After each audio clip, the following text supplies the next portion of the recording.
오늘은 소아수면장애에 대한 간략한 소개와 연령별 수면장애, 또 어린아이들한테도 수면무호흡증이 잘 생긴다고 합니다. 수면무호흡증이 생기면 학습 능력이 떨어지죠.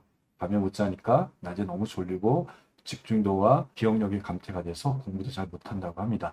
이런 소아수면 호흡장애가 있는 아이들한테 어떤 치료를 할 수 있는지에 대해서 일상에서 진료하고 계시는 우리 선생님의 경험과 학술적인 내용을 강의를 듣도록 하겠습니다. 순천향대학교 천안병원 소아청소년과 그리고 수면장애센터에 일하고 있는 김승수라고 합니다.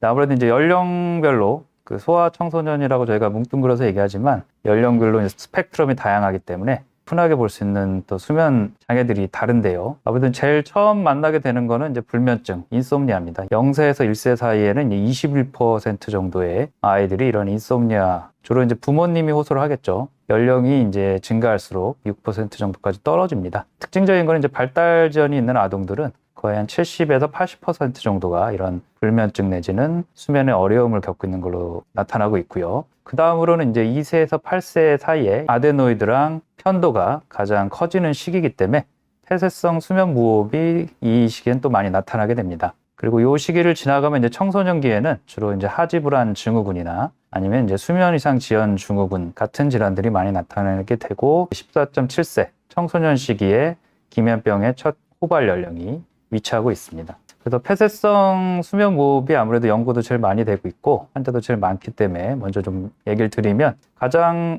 흔한 위험 인자이자 원인은 이런 아데노이드 편도 비대가 되겠습니다. 그 밖에도 이제 비만이라든지 또 요즘에 다들 중요하고 생각하게 계신 간접 흡연 같은 것들이 또 위험 인자가 될 수가 있고요. 그 증상으로는 물론 이제 피곤하거나 하면은 가끔 아이들이 코를 골 수 있지만 이렇게 시끄럽고 지속적인 코골이가 그러니까 미국 소아과 학회 연구안에 따르면 일주일에 3일 이상 있을 때는 수면다운 검사를 좀 고려를 해봐야 되겠습니다. 그 밖에는 구강호흡이라든지 야간 발한이라든지 또는 이제 수면 자세 이상 또는 2차성으로 오는 야뇨증 같은 경우도 야간 증상으로 고려할 수 있습니다. 교과서에 나오는 사진인데요. 이렇게 수면무호흡증이 있는 친구들은 무의식적으로 숨이 차니까 목을 과신전시키거나 또는 이렇게 엎드려서 자는 그 자세를 많이 선호를 하게 됩니다. 주간 증상으로는 그 낮졸림이 있는데요. 그 폐쇄 수면 무호흡이 있는 아이들의 30% 정도에서만 호소를 하는 걸로 돼 있지만 대신 이 낮졸림을 호소할 정도라는 거는 폐쇄성 수면 무호흡 증상이 심하다는 거기 때문에 낮졸림이 있는 아이들은 좀 주의를 해서 봐야 되겠습니다. 그 밖에도 ADHD와 같은 증상이라든지 학습 문제 같은 것들도 폐쇄성 수면 무호흡의 주간 증상으로 보일 수 있습니다. 그리고 진단은 잘 알고 계신 것처럼 이제 수면다운 검사를 통해서 확진을 할 수가 있겠고요. 측면 머리 계측 방사선 촬영을 통해서 아데노이드 비대나 교합 부정 같은 것들을 알아낼 수가 있겠습니다. 사진에서 보이는 것처럼 이런 편도의 비대라든지 또는 이건 이제 혀 위치에 대한 클래시피케이션인데요. 3 이상의 그런 혀 위치가 높은 경우, 혀 위치가 높다는 건 이제 3차원적으로 생각하면 혀가 후방으로 밀려서 기도를 좁아지게 하고 있다는 현상이기 때문에 이런 것들을 보면 수면다운 검사를 고려를 해야 되겠습니다. 혀를 쭉 내밀고 있으면 목젖이 가려지냐 혀로 네, 맞습니다. 혀 크기를 본다는 거고 목젖이 다 보이면 굉장히 작고 정상이라는 거고 이거는 이제 혀가 목젖이 완전히 닫히니까 혀가 커서 잘 때는 혀가 더 뒤로 말려서 무호흡증이 잘 생긴다. 맞습니다.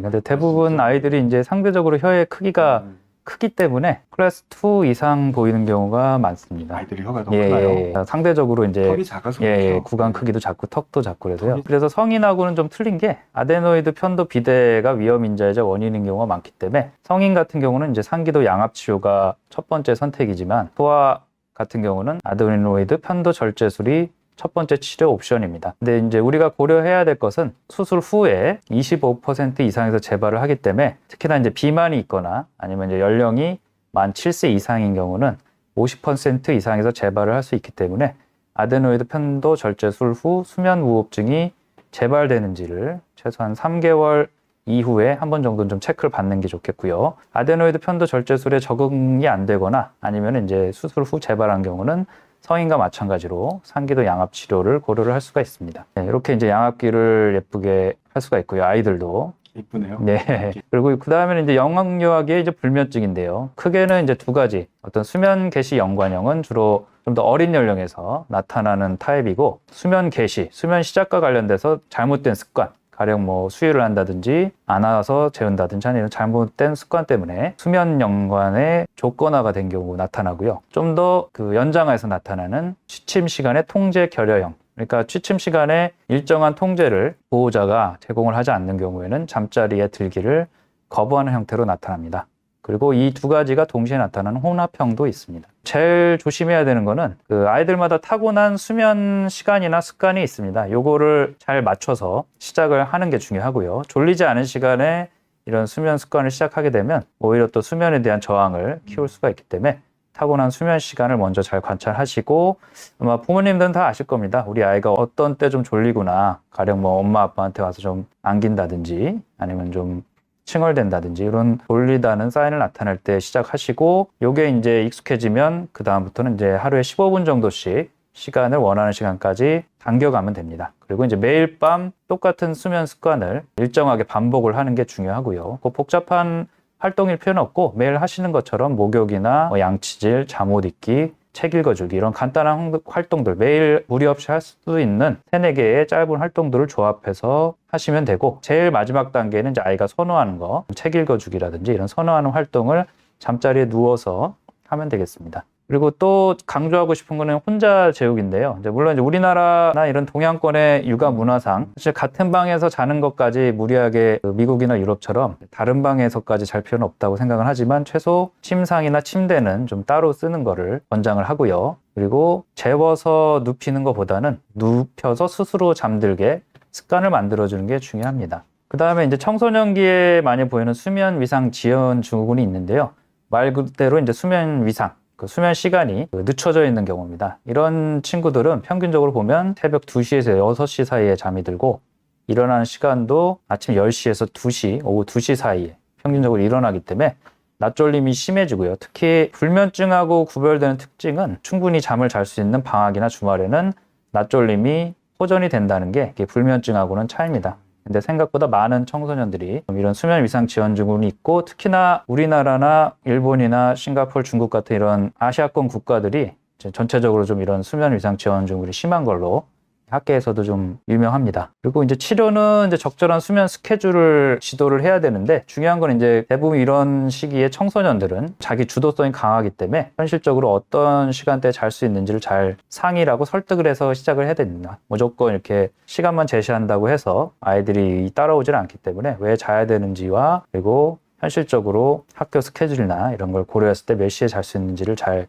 상의를 해서 하시면 되고, 그 다음에는 이제 하지불안 증후군인데요. 과거에 비해서는 그래도 이제 수면의학 하시는 분들이 많이 늘어서 예전 같지는 않지만 그래도 아직까지는 좀 익숙하지 않은 그런 질환이라서 한번 들고 와봤고요. 이제 움직이면 좋아지는 다리의 불편감입니다. 통증하고는 좀 다른 불편감인데, 성인 같은 경우는 사실 이 불편감보다는 휴식이나 수면 시에 다리를 움직이고 싶은 충동이 좀 더 강조가 되고 있지만, 청소년기나 또는 이제 어린 아이들 같은 경우 이런 다리를 움직이고 싶은 충동은 좀 뒤늦게 나타나는 경우들이 있기 때문에 이런 걸 좀 고려를 해서 저희가 봐야 되겠고요. 이런 경우에는 머리에 도파민 신경전도 물질인 도파민의 조효소로 작용하는 철분과 관련이 있기 때문에 철분 수치가 낮은 경우는 철분 보충을 먼저 시도를 해볼 수가 있습니다. 그리고 이런 철분 보충 이후에도 증상이 지속되는 경우에는 항경련제 계열의 약이나 아니면 도파민 작용제들을 쓰면 좀 효과를 볼 수가 있는데, 이 질환을 잘 모르는 경우에는 여러 가지 이제 다른 클리닉에서 고생을 하다 오는 경우가 있기 때문에 특징적으로 자기 전이나 가만히 있을 때 심해지는 그런 다리의 불편감이 있다면 한 번 정도는 이제 수면 클리닉을 방문해 보시는 게 좋겠습니다.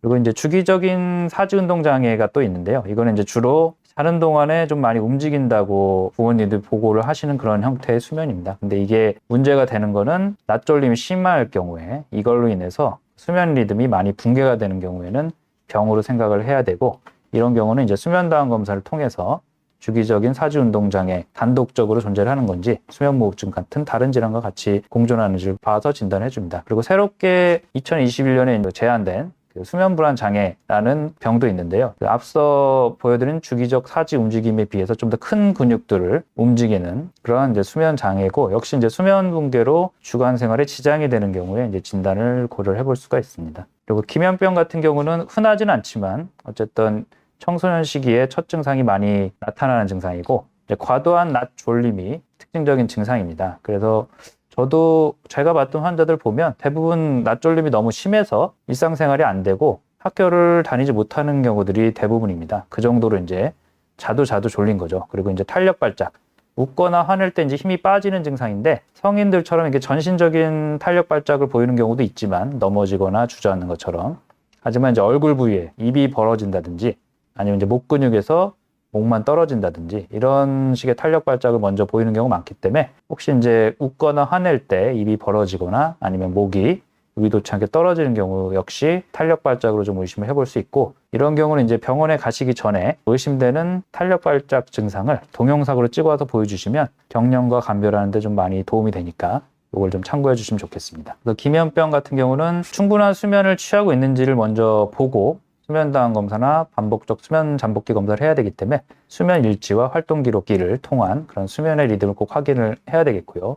그리고 주간 졸림이 얼마나 심한지 측정하는 에버스 슬립니스 스케일이나 아니면 이제 피디아트릭 데이터 앤 슬립니스 스케일 같은 설문지를 통해서 주간 졸림의 정도를 좀 볼 수 있겠습니다. 경청해 주셔서 감사합니다. 예. 네. 굉장히 많은 내용을 네. 짧은 시간에 말씀해 주셨네요. 굉장히 중요한 내용들 네. 많이 해주셨는데요. 네, 감사합니다.